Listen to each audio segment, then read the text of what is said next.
Well, welcome everybody. Thank you for joining us today. My name is Michelle Diaz, and I'm the Education Program Manager at Trees Atlanta. Today, we're going to be learning about Toss Your Turf, Make a Meadow. And our mission at Trees Atlanta is to protect and improve Atlanta's forests by conservation, education, and planting. We offer education programs like this one year-round. So I invite you to check out our calendar, our website calendar at treesatlanta.org to join more programs. During this presentation, Frank, our speaker, will be doing his presentation, and then at the end, he'll also be taking questions. So you can submit your questions through the Q&A and the chat. After the event, you will be receiving a survey email. We'll love your feedback and see what topics are you interested in, if there's anything else that we can do to improve your experience. And I invite you to sign up for our newsletter and to follow up on our social media. And now I'll let you with Mike Consecrea. He's our Director of Corporate Relationship, and he'll talk to you. Hi, Mike. Thank you, Michelle. Good afternoon, everyone. Welcome to Trees Atlanta and our first of three upcoming webinars that we're going to host specifically for Assurant Associates. We certainly appreciate all of you joining us. This will be the second summer where we've done some virtual programming specific to Assurant. You guys have been partners of ours since 2017. I do want to thank specifically Sean Kale with the Assurant Foundation for her support over the last several years. But last year we did several tours around the Atlanta BeltLine Arboretum. And this year, obviously, based on feedback that Kathy Marker and Jill Heibold have gotten from Assurant Associates, we've got several great programs lined up for you over the next 3 months. So I just wanted to thank you because you guys, again, have been supporters of ours. We haven't had a chance to get out and do any service projects with you over the last 18 months because of COVID, obviously. We certainly look forward to the opportunity to do that when the situation allows. We are doing volunteer projects right now, though, so if any of you as individuals have an interest in working with Trees Atlanta, you're certainly welcome to visit treesatlanta.org and click on the calendar. And every month we have a whole series of service projects for 1 to as many as you want to bring, as long as you sign up online. But we'd certainly love to see some of you out at those events. They're all outdoors. You're certainly welcome to wear a mask if you're working with your family and spread apart from other folks. You can work without a mask. It's going to be up to you entirely. But I know a lot of our corporate partners have not been able to bring groups together because of COVID. We completely understand that and certainly look forward to getting back together with you guys sometime in the near future. So again, I'm just here to say thank you for your support and for your interest in what we do. I do want to turn now over to Frank Welsh, who's our Atlanta BeltLine Arboretum Maintenance Supervisor, who's going to provide you with great ways that you can toss the turf in your yard and bring a more friendly habitat to our small friends out there in the world. Thanks very much. Frank? Hi, thanks, Mike. Thanks, Michelle. My name's Frank Welsh. I'm the BeltLine Arboretum Maintenance Supervisor, mainly on the west side, and the new extension that's going about to open up on the south side. The BeltLine, pretty extensive project is probably all you know. If you've been out there, there's always a lot of people, always Trees Atlanta people working out there. And we get a lot of questions, what are these flowers? What are these grasses? What plants do you have? What trees do you have in here? So we had that question enough where, we definitely wanted to, have people understand, first of all, why, we do the, types of grasses and, ground cover out there, and then, able to have that knowledge and then, apply it to your own space, your front yard or, your backyard or wherever. So, we're going to go through a lot of information pretty quick. This is usually a 3-hour kind of presentation talk.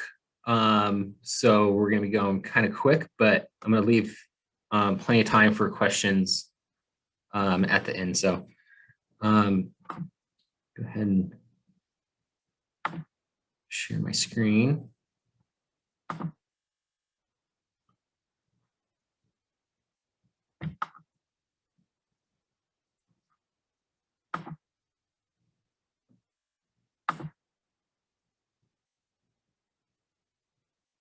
Right. So if that looks good, everybody can see that. That's good, Frank.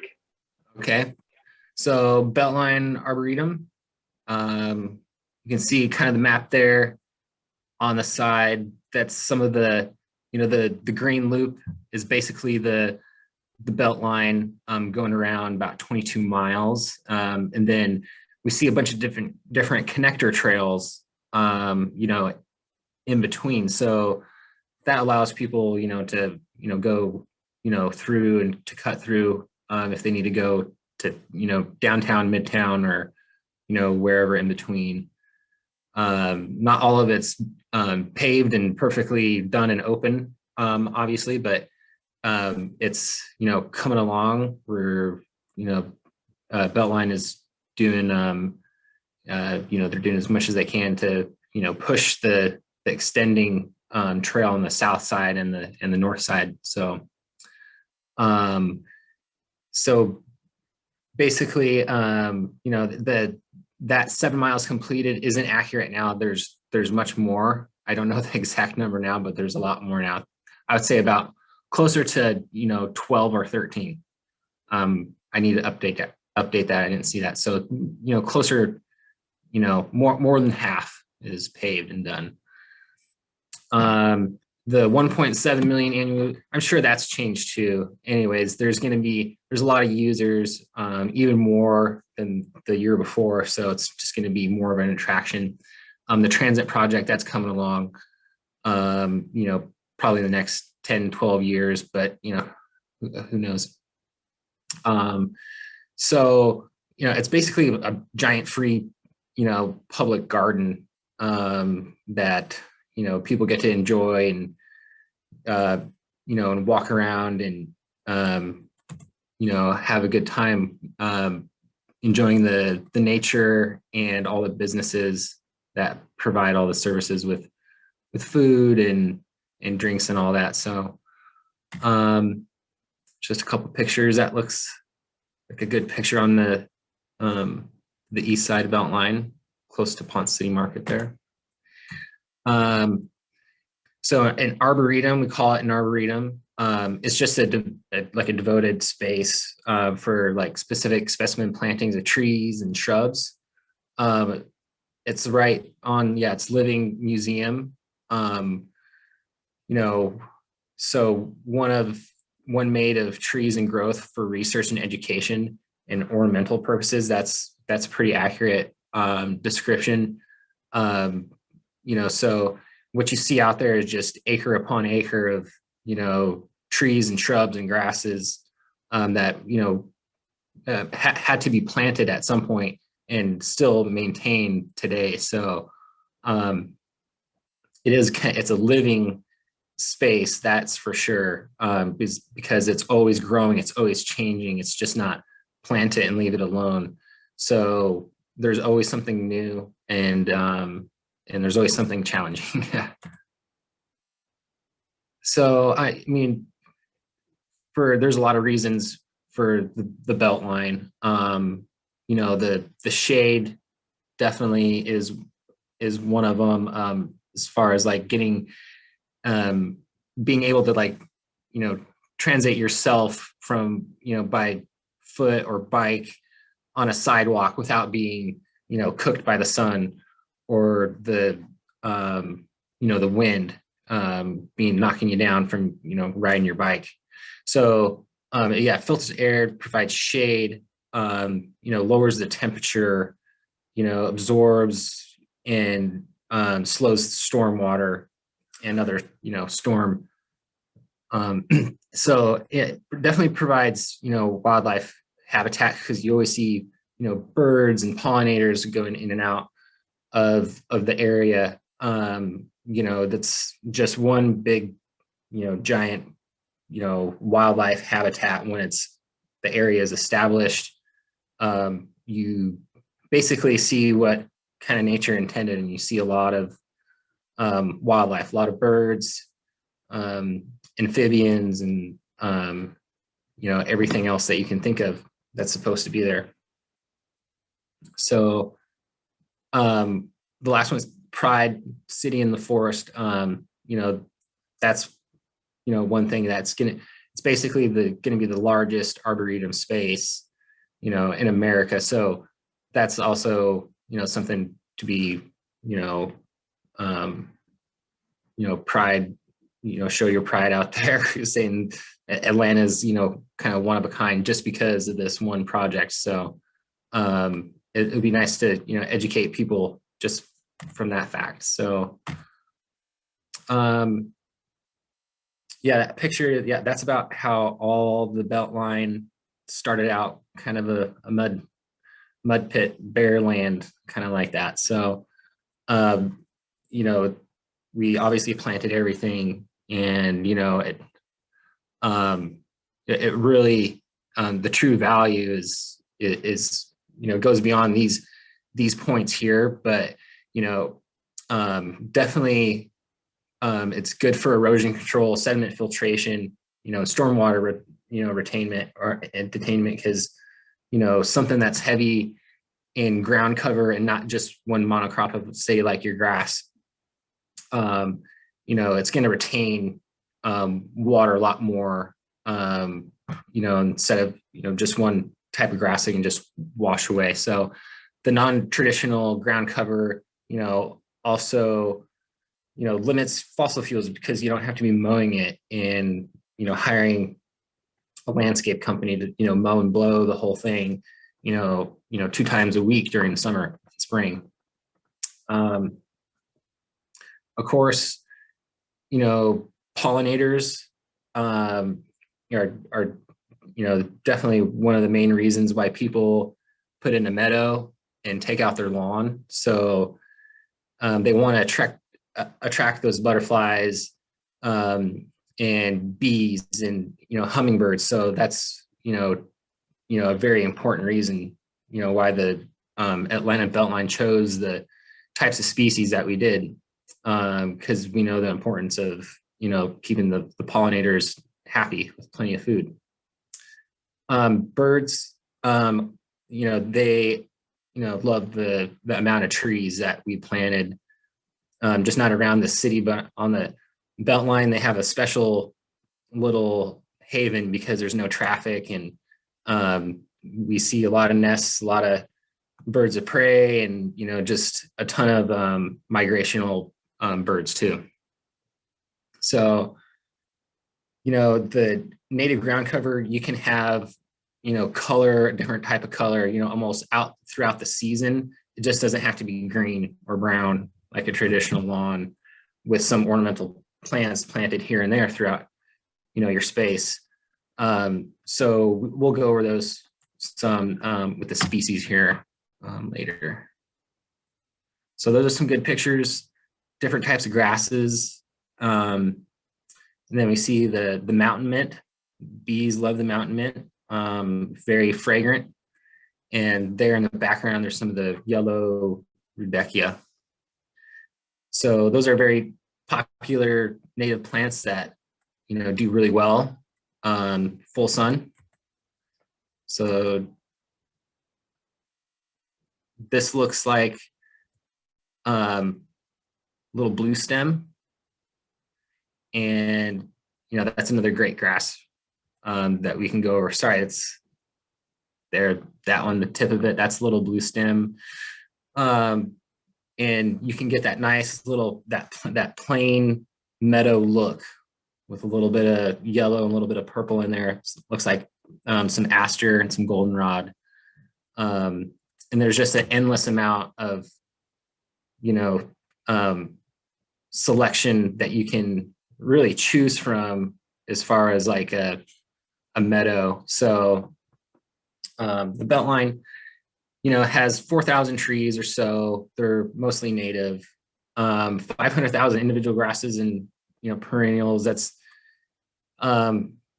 that's about what was initially planted, but there's a lot more because so much was seeded out over the years from our overseeding, which included about 15 species of wildflower seed, and then we kind of narrowed that down to about 8 species, just depending on which ones that actually worked and took off in that area we concentrated on. So there's much more than probably the 500,000, but that's just a rough estimate. It's kind of hard to say.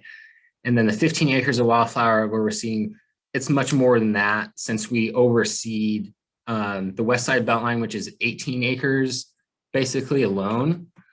So, including some of the east side and now the south side, it's many acres more. I'd say about more like 20.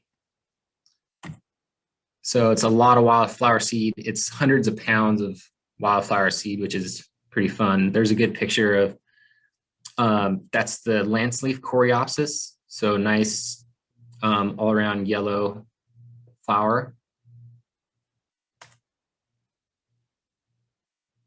And this is on the west side. That's blanket flower. And that's a great one, great native that does really well. There, right kind of above that pink flower, that's primrose, evening primrose. And there's a good picture of a plain grass and rudbeckia coming up early. That looks like a really early mix. So we do a lot of education, including, this event where we, go through and learn how to, toss your turf and make it look like the BeltLine basically. So we usually go out there in person, but, there's a lot of workshops, summer camps, evening events. There's an event that we do called Weeds and Wine. And yeah, there's just a lot of demonstrations, and a lot of adult education and child education too. So, and you see a lot of these stone planters that tell you what tree they are throughout the trail, so you can get an idea of what kind of species they are. You can also go on the public database and see, basically all of our trees.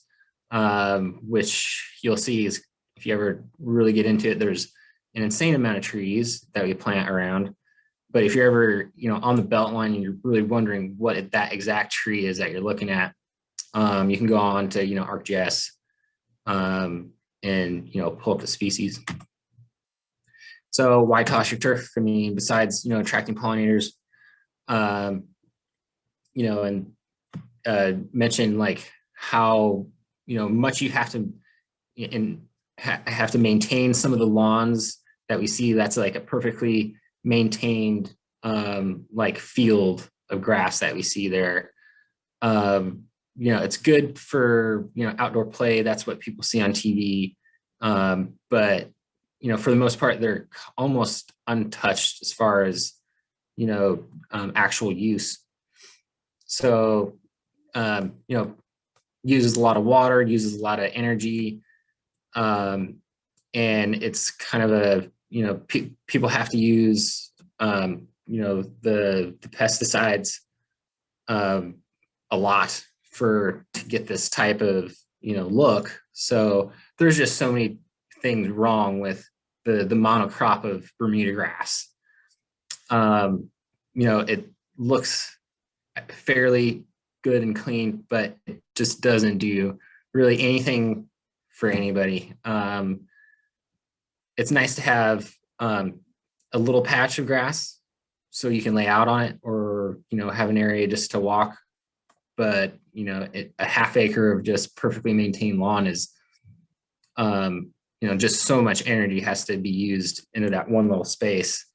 And it's just space that could actually have flowers and color and something native, and that's doing the environment a favor. So just examples of some people's lawns. I mean, that one person has a lot of bamboo. So that's not good either.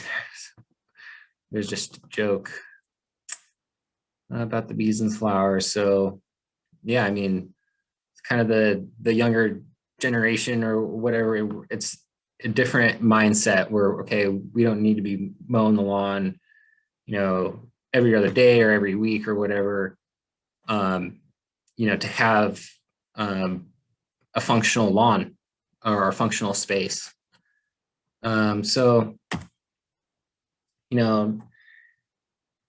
first thing you want to do when you're thinking about, converting your lawn is definitely your outline. So you want to define your work area. Define your work area is just,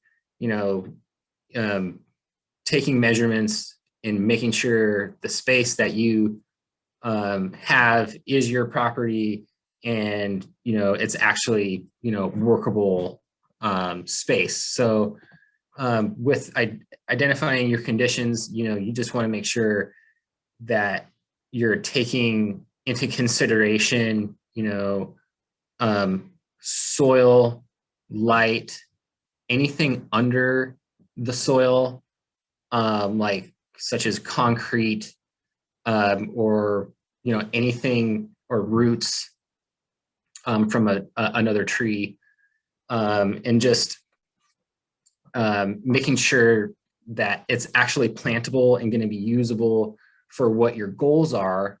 So the next one, set your goals and make sure that they're feasible, and you want a certain look, but you can't go totally overboard with like plants and pricing, or plants and trees and everything, because we know plants and trees are kind of expensive. So we want to make sure that we're setting our goals as far as like price and time, and making sure that we're going to have a good basically product at the end. So we can add your design, which we'll talk about more, and then which is a huge part of the whole thing, and site prep, planting, and management of the whole thing. So here we can kind of see there's a little map of how the sun's moving over this house right here. That's really important. I think that's probably one of the most important steps, is like what part of your yard gets shade and what part of your yard gets full sun. And it's later in the presentation, but it's really important to almost do like a sun shade map. Either draw it out as you're doing your design, or mark it on the land itself. So you can get some stakes or little flags, but knowing how much sun is getting onto your front yard or your backyard is really important wherever you want to do planting. So I really like that depiction. And here's a really fancy kind of overdone yard. That's probably not native, but that's kind of like a depiction of a design. That's just a depiction of someone planting. And so yeah, making a base map. I like using, tracing paper. So you can use tracing paper over like an aerial view map of your backyard. So you can get an aerial view of your backyard using like Google Maps or the county's website. or you can just hand draw it and you can take measurements on the ground. But from there, you can take, a good tracing of, your backyard if you're using an aerial view. And then, you can start to, draw out and map out, your stairs or your deck and your existing trees, and anything that you have existing in your yard, you want to, put on there first. And then you can start to, draw out, what you want on there. I like to use colored pencils. You can, erase it, some of the time. And it's just, it's easier because you have usually an easier time with pencils, not bleeding through like tracing paper or multiple layers of paper if you're going to use like pens or markers.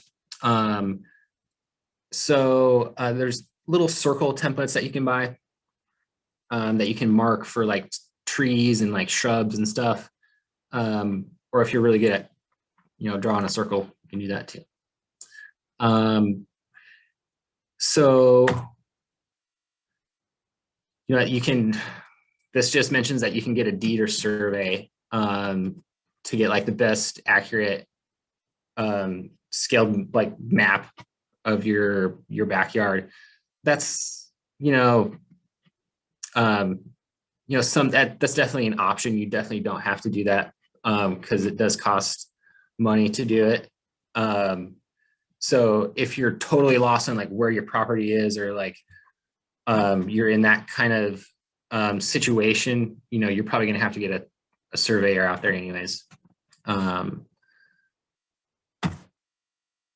So this is something I just mentioned before. You can use, you can actually, use a GIS map too. So you can go on the county's website and you can get a pretty good aerial map. Same with Google. And then, using tracing paper, and that's, basically it. It's a pretty easy way to get a base map. That's just an example of how to get there, what to do, and that's the start of a base map. That's basically what you do. So you always want to measure, and have some sort of scale. So you're just not drawing, willy-nilly, and you're not drawing something that's unrealistic. So definitely have a scale, some type of ruler. Graphing paper is good because you can, really, follow, spacing and make sure you're being accurate as possible with graphing paper. So I like to use graphing paper too. I would suggest that just over like lined or, blank paper. So you can, set your scale to the squares themselves, which is definitely helpful. So, you don't have to do like a crazy scale or anything like that. If you don't want to, you can just set it to the width of the squares on the paper to, a square foot, of your yard. So that's also very helpful. So it's just basically saying, we want to make like copies of it, and you always want, a backup, because we can definitely use or lose hard copies of paper nowadays, because we have so much stuff online. I would just do like a scan of it and have it, in your file so you don't ever lose it. And then, just always have a couple copies, one to mark on and one to lose, basically. So,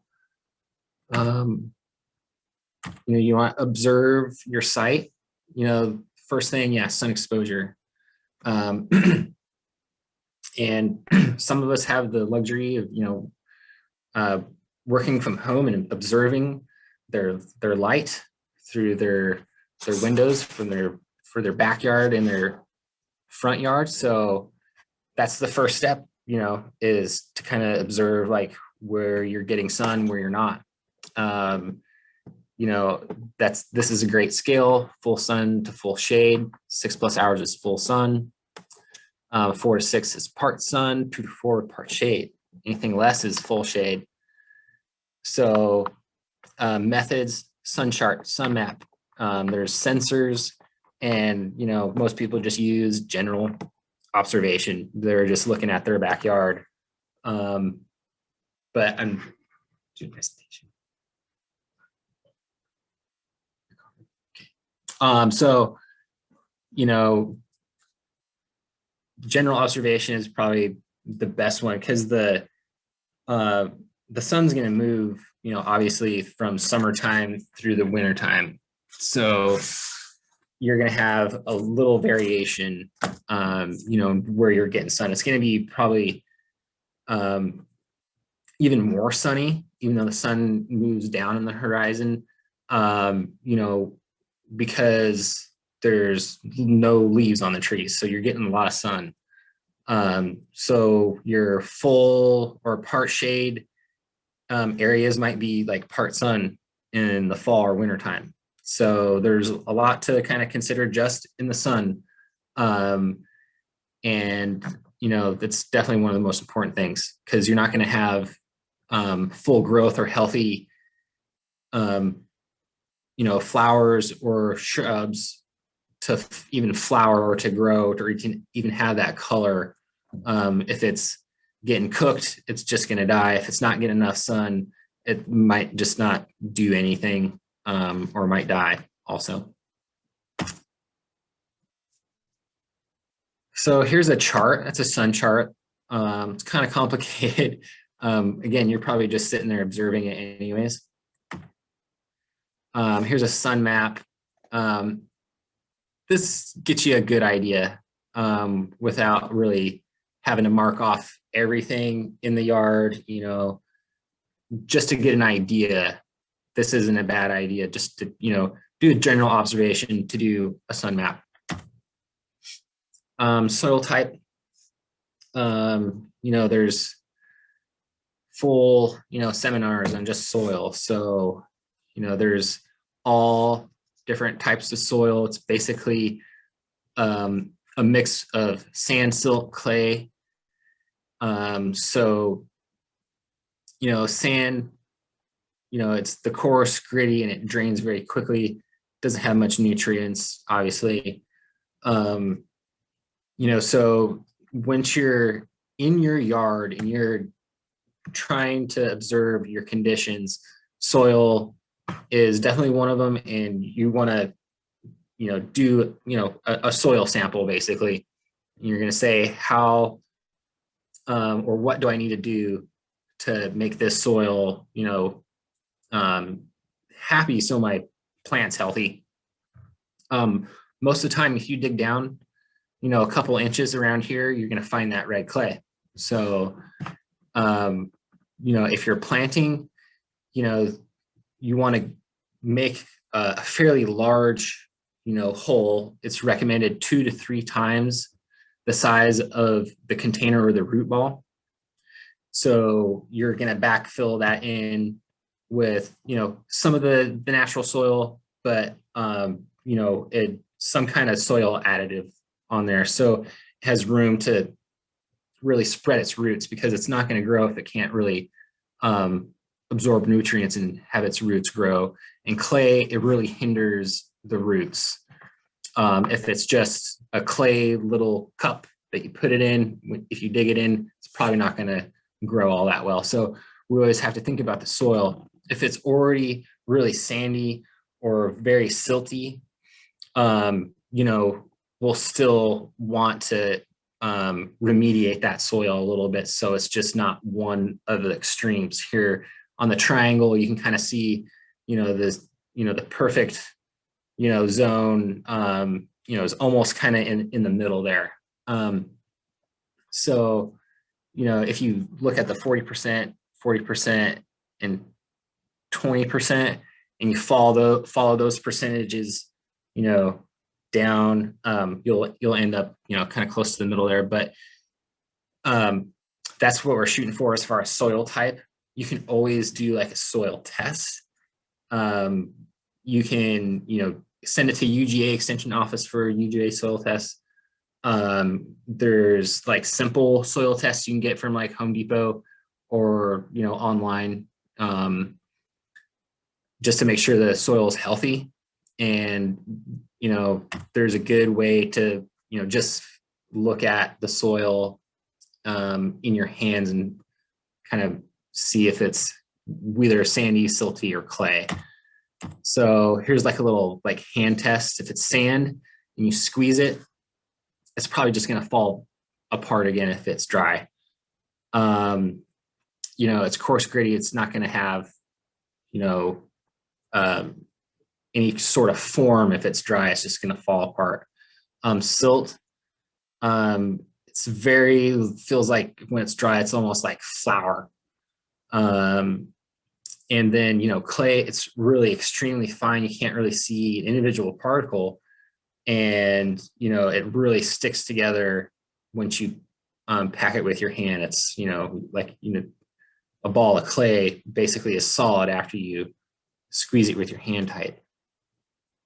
So we want basically loam is what we're shooting for. So let's look back at the triangle. Yeah. So low loam, a lot of us will end up with, around the clay loam. But again, these plants that we're talking about are native to Georgia, and the clay is native to Georgia. So most of these plants do pretty well in, either soil, but in your backyard, in your front yard, you want to give them the best chance possible. So you want to get in that loam soil type.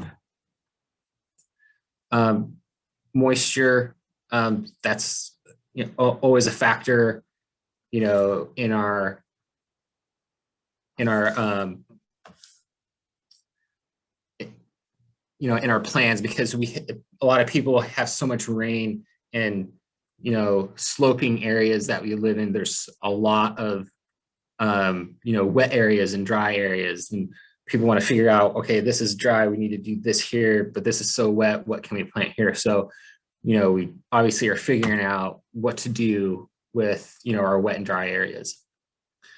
So this is obviously within your choose your method. Do you want to do your whole yard? Do you just want to do a border, or maybe just a small rain garden in the back?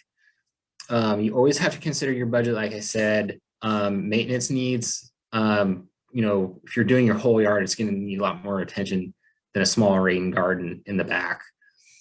So, definitely, get quotes, for like planting, make sure that you're staying in your budget, and start small and expand. It's a good suggestion. So these people, they just started out with their front of their house. Looks pretty good. That's a great start. Everything's grown pretty well. They have, a lawn area, but they also have a great pollinator native section there. This too, a lot of coneflower, but they also have, a small patch of grass, but it's, heavy with, pollinator food. So that's good.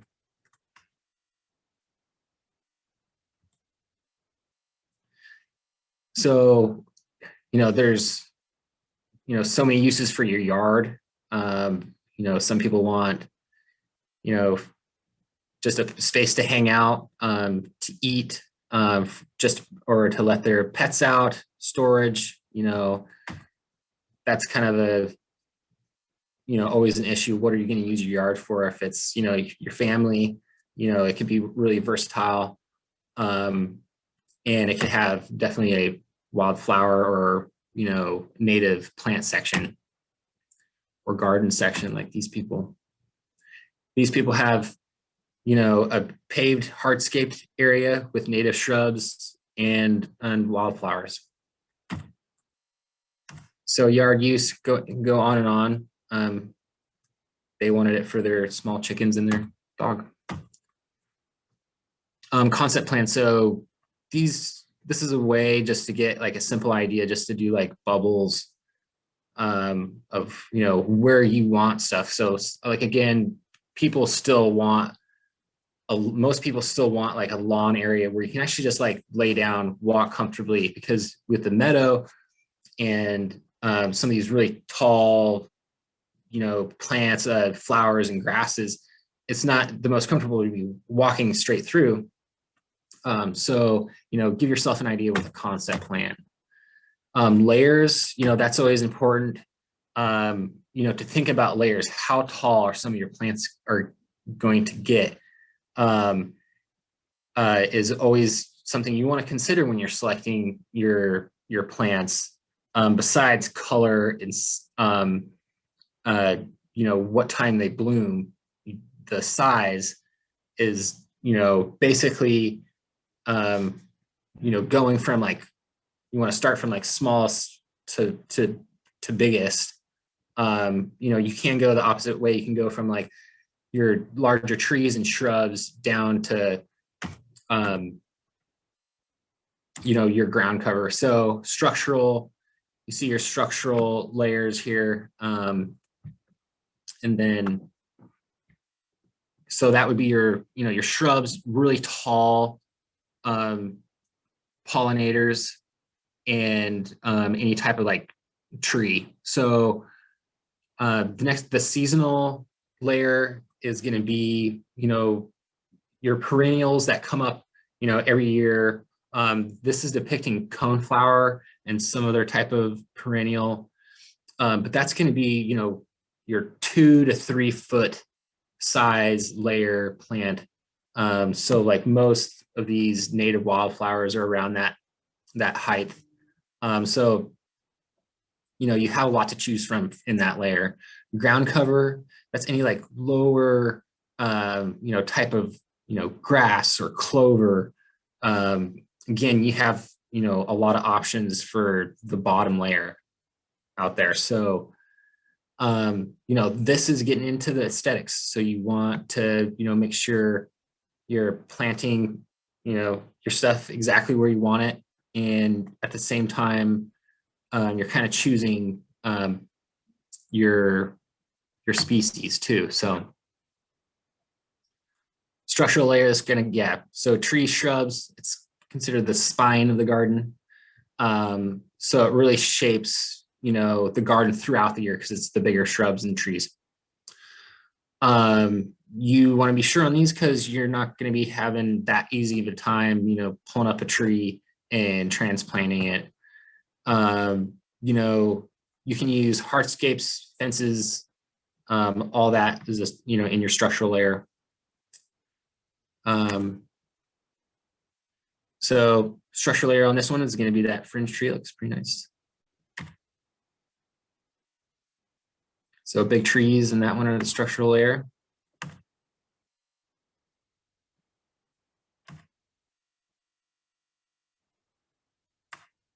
Some more examples. So the seasonal layer, that looks like maybe some the woodland phlox or creeping phlox.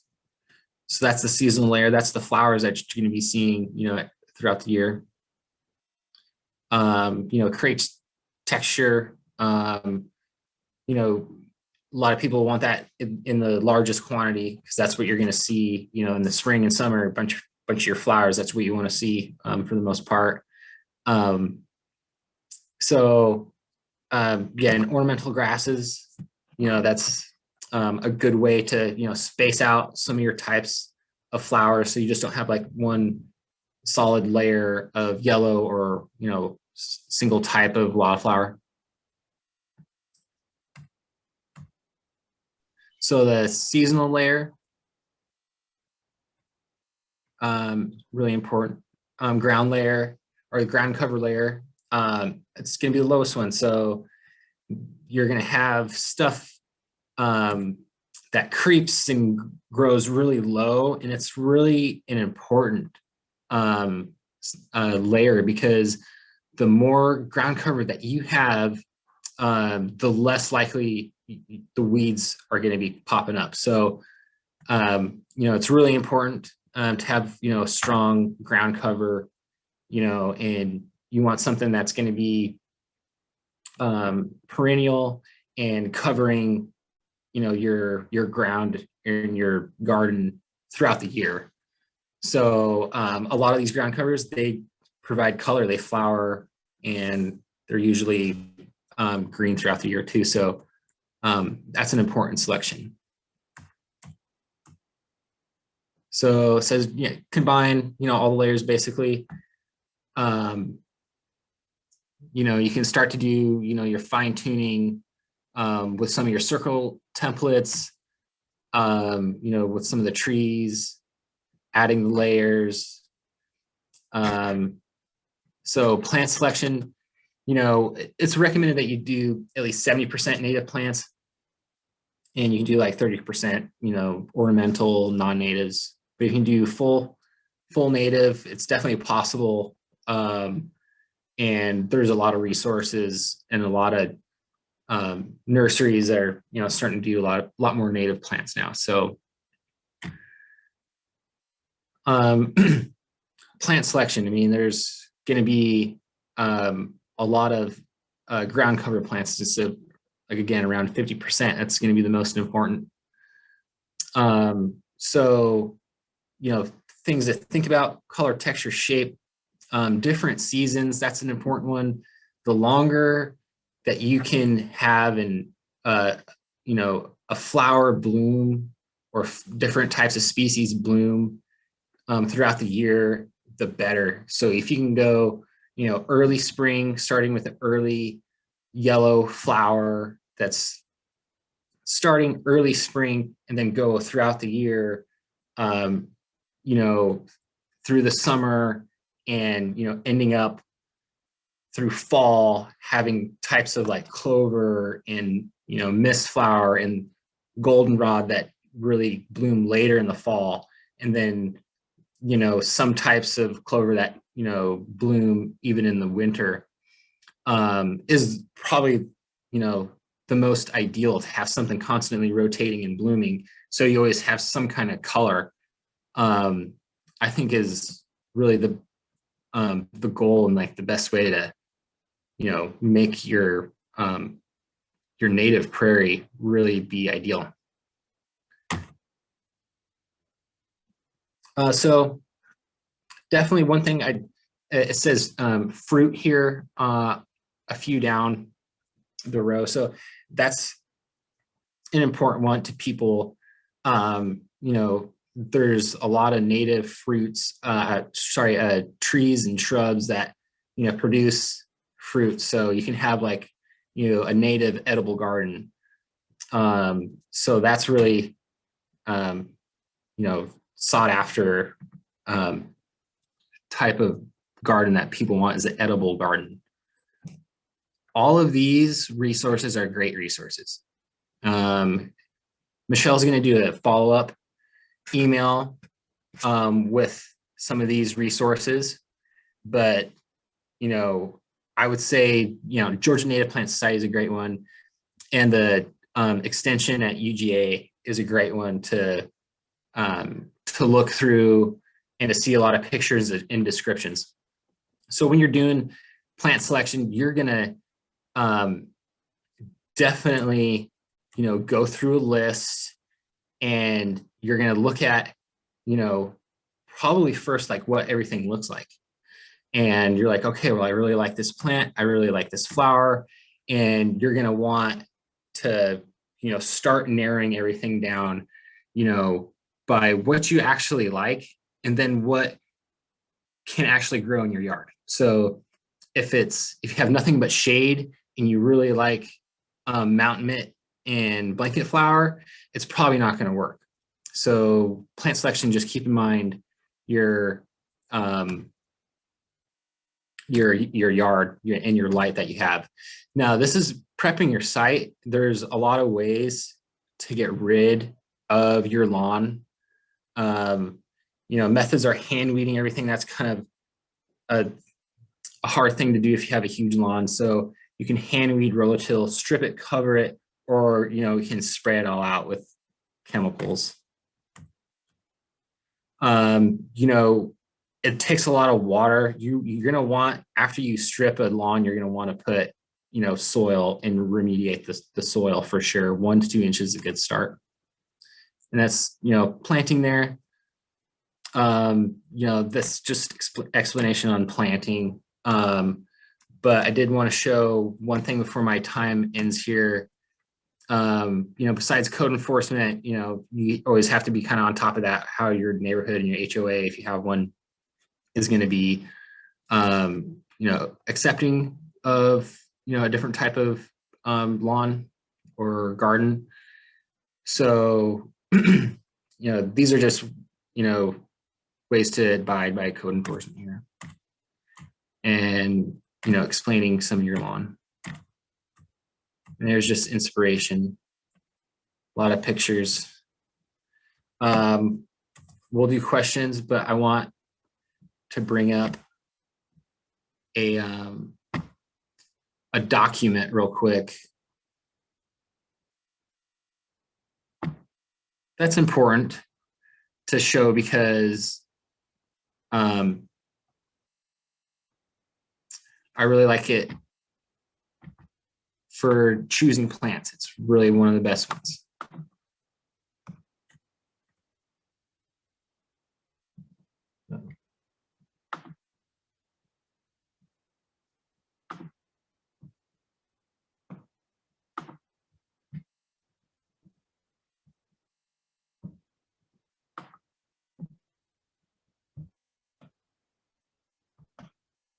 Okay.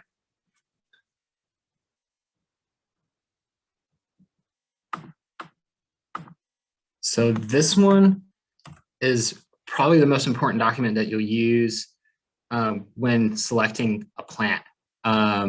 Michelle is definitely going to send this out with you in the follow-up email.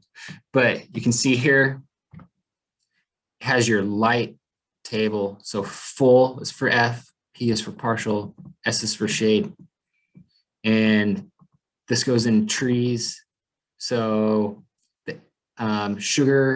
southern sugar maple likes, part sun to shade. So that's a good indicator that you can put that in a partial shady area of your yard. Moisture, goes from low to high too. So,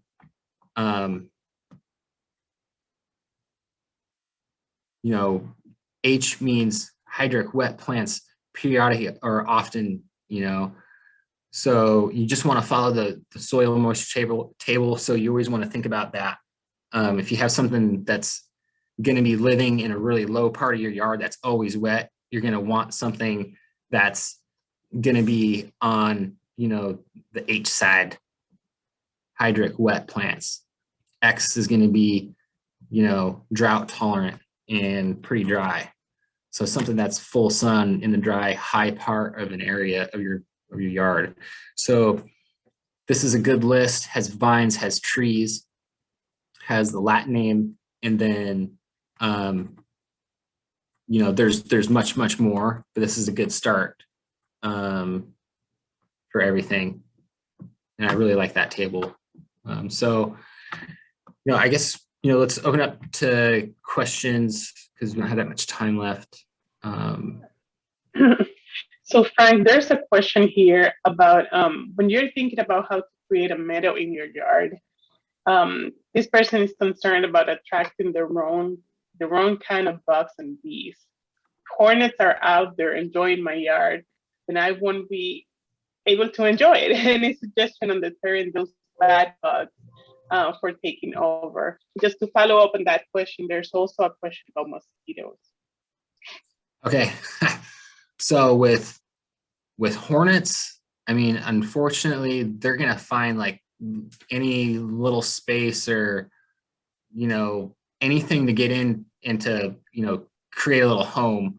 So as far as attracting bad insects, or we say bad bugs, maybe like the stinging insects, maybe the non-native stinging insects, those are going to come anyways. They're not, say, particularly interested in creating honey in the pollination process of making honey, they're kind of like almost a carnivorous insect. So they're going to be in like the cracks of like your old, fence or, underground.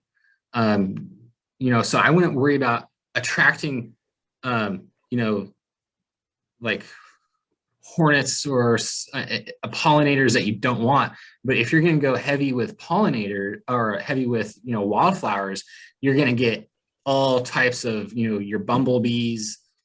And, there's, at least a dozen of those. So, I mean, those are not as aggressive, but I mean, they do sting and everything. So you're going to have pollinators that will have stingers on them.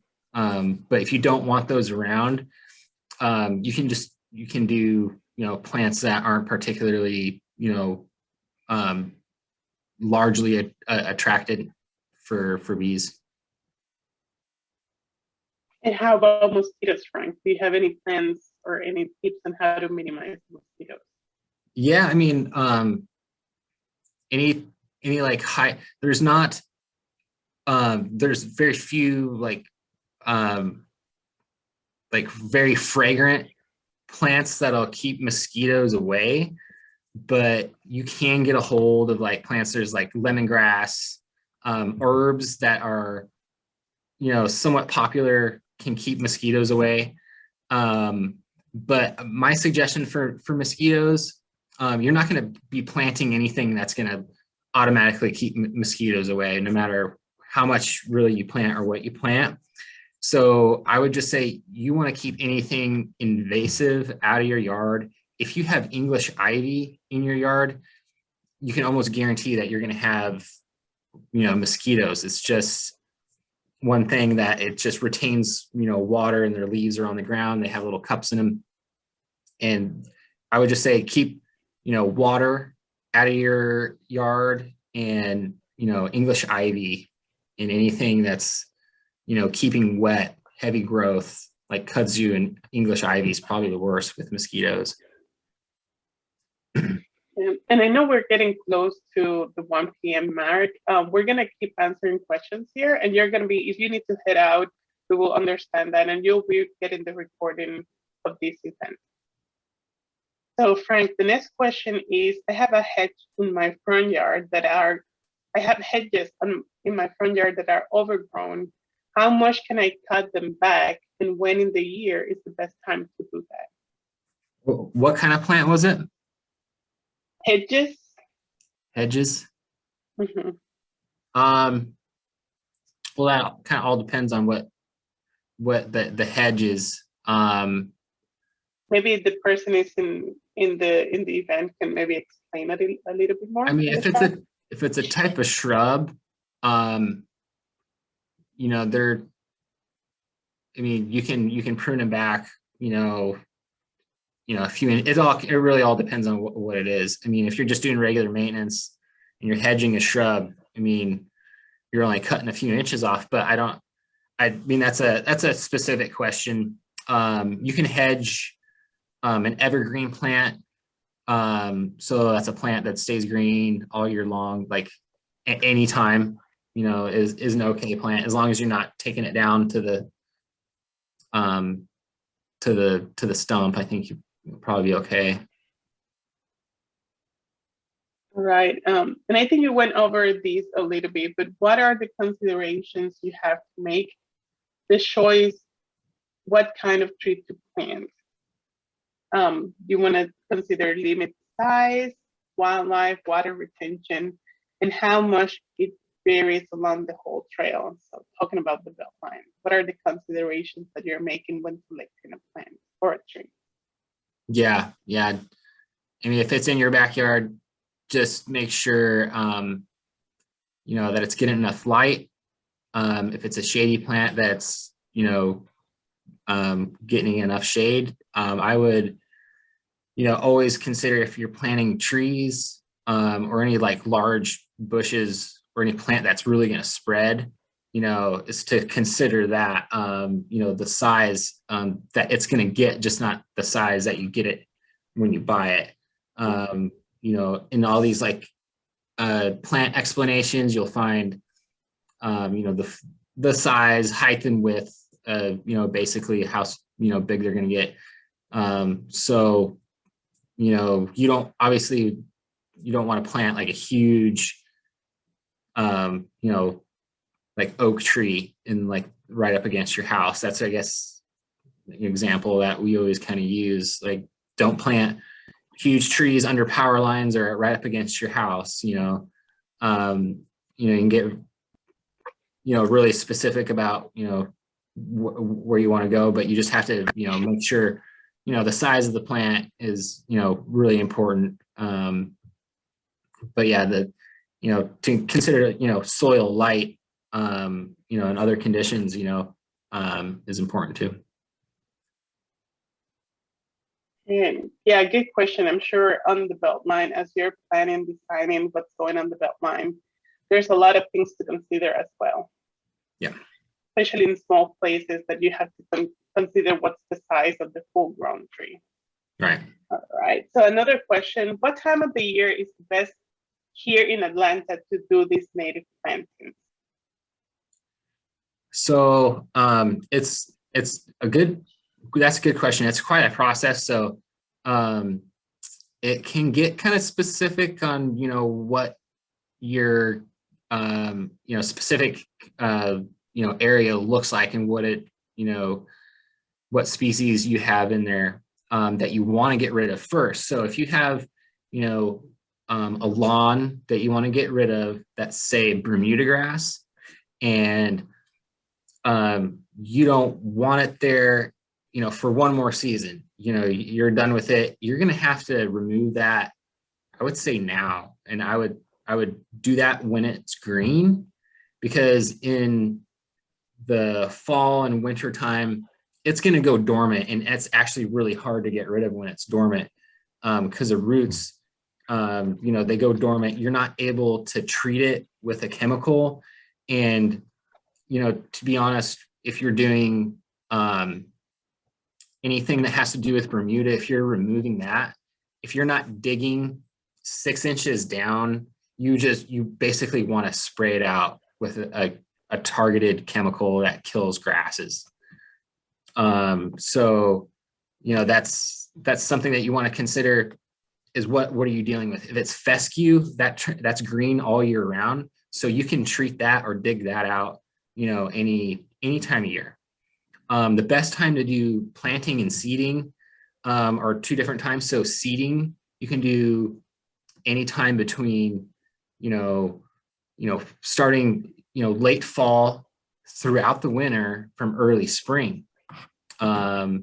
Now, during the summertime, you can also seed, but you're not really going to get that full growth in a bloom that first year. If you do it too late in the spring or in the summertime, you probably won't get a good bloom.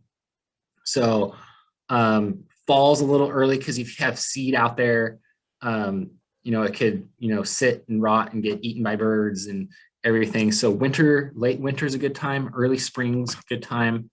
For planting, you want to plant any kind of trees or shrubs in the winter, fall or winter, or really early spring. You can plant, some trees or shrubs, and then any perennials, grasses, or wildflowers that you're doing by plug size or not by seed, you can do that, springtime is probably the best time. You can also do a fall plantings for most plants, can take pretty well too.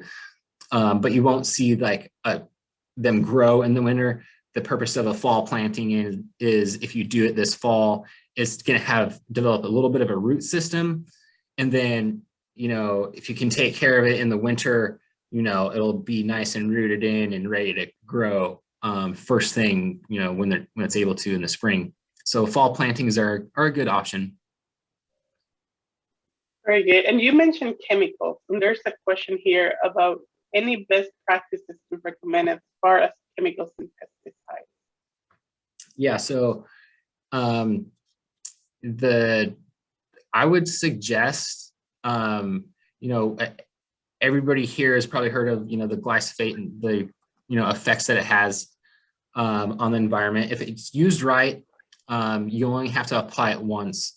And I use it on areas that are particularly hard and just don't have one type of plant to get rid of.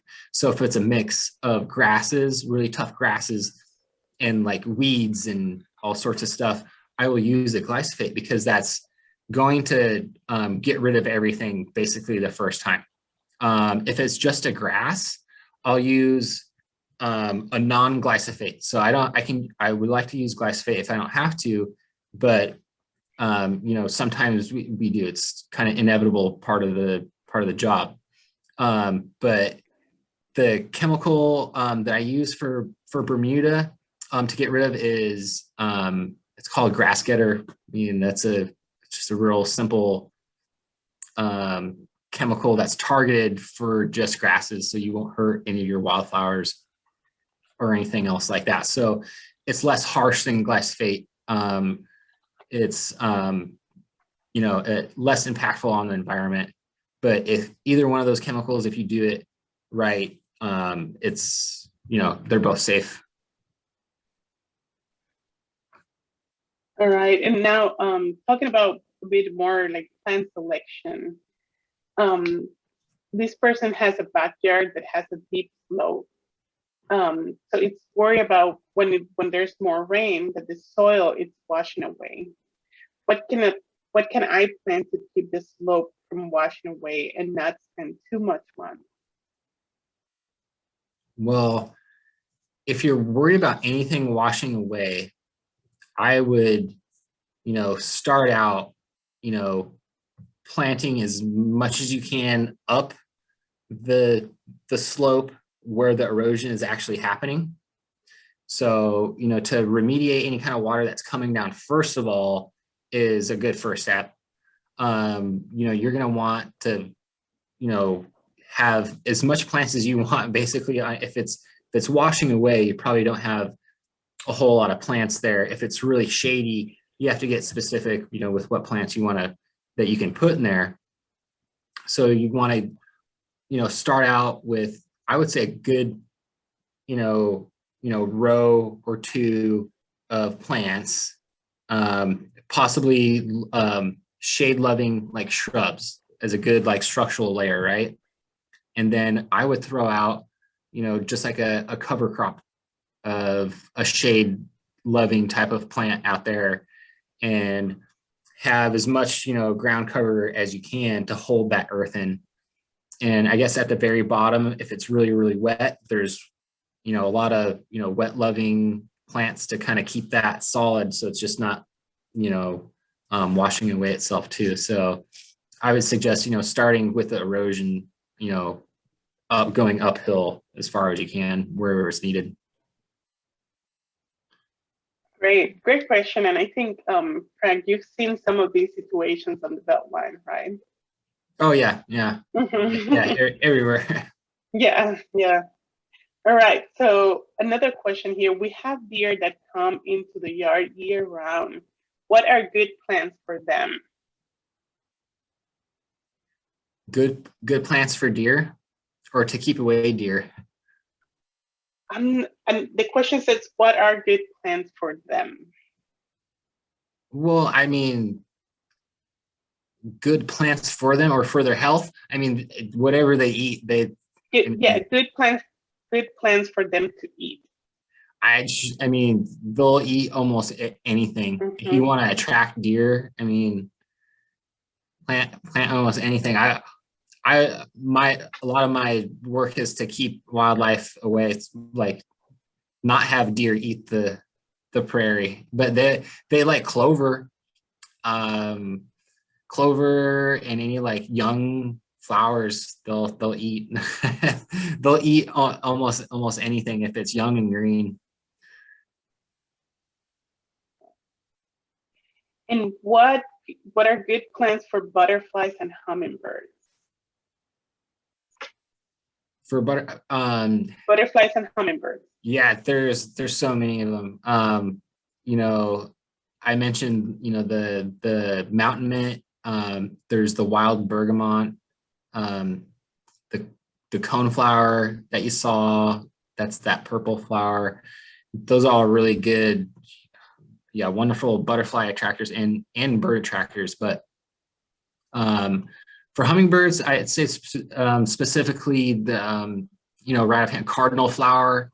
That's a really good one. It's kind of shady and it can be wet loving too. So I think most people have kind of some shady wet areas in their yard somewhere. So that's a great cardinal flower. Is like a 3.5, 4 foot tall, like really bright red flower. That's really great. Only pollinated by hummingbirds too. And there's almost like endless resources with like plant selection too. So I would start off by going through the websites and looking through some of the list of native plants. It's pretty extensive. So and a lot of the explanations will say hummingbird attractor, pollinator attractor, butterfly attractor, something like that in there. Yeah, and I definitely wanted to mention that we're having our tree sale coming up soon. The online store will be open on September 3rd, and you can visit and you can check out the whole list of plants that we're going to be having right now on our website, treesatlanta.org/tree sale. And you'll have information in there of when the online store will be open and when you can pick it up. We're also having an in-person sale at the Catter Center. Well, thank you so much, Frank, for your time and your knowledge. Thank you for everybody who's joined us today. We're going to be sending this recording and a few more resources soon. Thank you and have a great day. Thanks, John.